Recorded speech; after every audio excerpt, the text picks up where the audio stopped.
guys. So the other day on my group call, so this is the call we have weekly with my Accelerate Your Ambitions clients, we were discussing why is there such a big block when it comes to asking for help in your career. Just in case you don't know me, by the way, I'm Dahlia, and what I do is I help people to find highly paid work that they love. And it's really a weird thing that we wear this being independent like a badge of honor. So you might see someone who gets the job you want, and or they get opportunities that you would have liked to have that you don't get. But what happens when we see that, we often go, well, probably they had help, I don't have that, I'm doing everything on my own, maybe I'm not where I want to be, but at least I'm doing everything by myself. And this whole thing, you don't get brownie points for doing things by yourself and not getting as far. And so really in your career, the sooner you can realize that, the sooner really that you can become outcome oriented, whether that means getting help, whether that means signing up for coaching, whether that means getting a mentor, whether that means reaching out to people, even networking, right? That's a form of getting help. And there is nothing wrong with asking for help. Now, I think where people get it wrong is that there's the right way to ask for help and there's the wrong way to ask for help.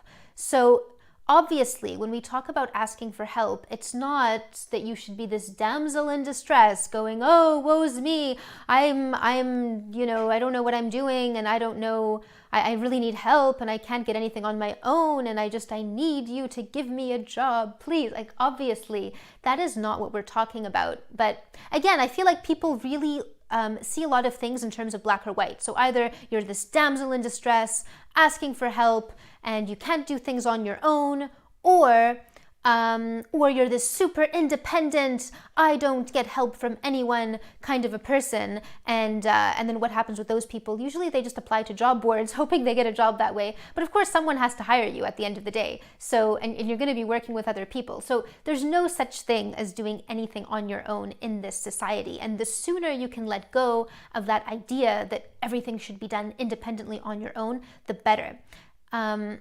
Basically, what you need to take care of independently is take care of yourself, and it's your responsibility to know your dream, know what your direction is, right? If you don't know your direction, get help finding your direction. There's a process, for example, that I teach, which allows you to actually know what that is, actually achieve that direction for yourself. But, figure out what you need to do to get to where you want to go. And that's the independent part. The independent part is taking responsibility for your outcome, for your life. And then when it comes time to get that outcome, well, there's going to be different things you have to do. Some of those things are going to be actions you need to take on your own. A lot of those actions are likely going to be actions you need to take with other people. You need to either bring other people on board to your vision, you need to find other people whose visions you want to support, and all the rest of it. And I mean, there's a ton in there that we're not going to get into right now on this video, but the more you can see the world in terms of that interconnectedness, as opposed to I am me